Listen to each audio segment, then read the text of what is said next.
एक समय की बात है। एक छोटे से गांव में नैना नाम की एक गरीब लड़की रहती थी। वह बहुत मेहनती और दयालु थी। उसकी माँ बीमार रहती थी, इसलिए नैना दिन भर काम करके घर चलाती थी। एक दिन नैना जंगल के रास्ते से लकड़ी लेने जा रही थी। चलते चलते उसे रास्ते में एक पुराना चमकता हुआ आईना पड़ा हुआ मिला। आईना थोड़ा टूटा हुआ था, लेकिन उसमें अजीब सी चमक थी। नैना उसे उठाकर अपने घर ले आई। जब उसने पहली बार उस आईने में देखा, तो उसे अपना चेहरा नहीं बल्कि अपने गांव का दृश्य दिखाई दिया। उसने देखा कि अगले दिन गांव के कुएं के पास एक छोटा बच्चा गिरने वाला है।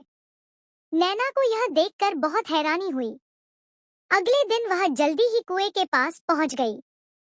थोड़ी देर बाद सच में एक बच्चा खेलते खेलते कुएं के पास फिसलने लगा। नैना ने तुरंत दौड़कर उसे पकड़ लिया और उसकी जान बचा ली। उस दिन के बाद नैना को समझ आ गया कि यह आईना जादुई है। जब भी वह उसमें देखती, उसे भविष्य की छोटी छोटी घटनाएं दिखाई देने लगती। नैना उस आईने का इस्तेमाल कभी अपने लिए नहीं करती थी। वह सिर्फ लोगों की मदद करने के लिए उसका उपयोग करती थी। कभी वह किसी किसान की फसल को बचा लेती, कभी किसी बच्चे को मुसीबत से बचा लेती। धीरे धीरे पूरे गांव में यह बात फैल गई कि नैना लोगों की जान बचाती है और सबकी मदद करती है। गांव के लोग उससे बहुत प्यार करने लगे और उसका बहुत सम्मान करने लगे। एक दिन गांव के लालची जमींदार को इस जादुई आईने के बारे में पता चल गया।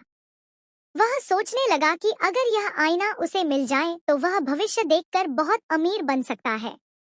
रात के अंधेरे में वह चुपके से नैना के घर आया और जादुई आईना चुरा लिया। अगले दिन जब नैना उठी तो उसने देखा कि आईना गायब है। वह बहुत दुखी हुई, क्योंकि अब वह लोगों की मदद नहीं कर पाएगी। लेकिन तभी अचानक तेज रोशनी हुई और आईना अपने आप जमींदार के घर से उड़कर वापस नैना के पास आ गया।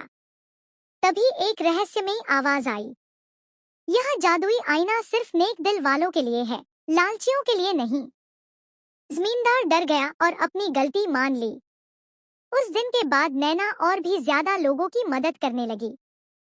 कुछ समय बाद उसका गांव खुशहाल और सुरक्षित बन गया। सीख।